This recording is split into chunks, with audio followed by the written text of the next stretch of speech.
তো আসলে আমাদের সৃষ্টিকর্তা তো একজনই, একজন। মহান আল্লাহ তাআলা। ঠিকই। বা আপনারা খ্রিস্টানরা ঈশ্বর বলে, হ্যাঁ, হ্যাঁ, বা হিন্দু সনাতনী আপনারা যারা আছেন হ্যাঁ, হ্যাঁ, তারা বলেন যে ভগবান, হ্যাঁ। বা আমরা মুসলমানরা বলি আল্লাহ, কিন্তু মৌলিকভাবে জিনিসটা এক। একই।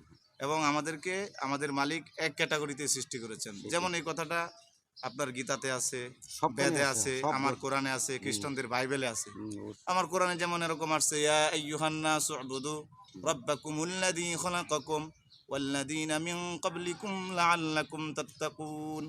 আল্লাহ তাআলা আমরা যা বলি বলছেন আল্লাহর ভাষায় যে হে মানুষ সকল, তোমরা পূজা করো ওই প্রতিপালকের, যে প্রতিপালক তোমাদেরকে সৃষ্টি করেছেন। তাহলে বোঝা গেল বলছে হে মানুষ সকল তোমরা পূজা করো ওই প্রতিপালকের যিনি তোমাদেরকে সৃষ্টি করছেন। তো মানুষ বলতে এখানে আপনি সনাতনী হন, আমি মুসলমান হই, আরেকজন খ্রিস্টান হোক, আরেকজন বৌদ্ধ হোক, পৃথিবীতে যত ধর্মের মানুষ আছে সবাই মানুষ। তো সব মানুষকে উদ্দেশ্য করে সৃষ্টিকর্তা বলছেন ওনার পূজা করার জন্য। আর সবাই মানুষ, হিন্দু খ্রিস্টান মুসলমান কোনো ভেদাভেদ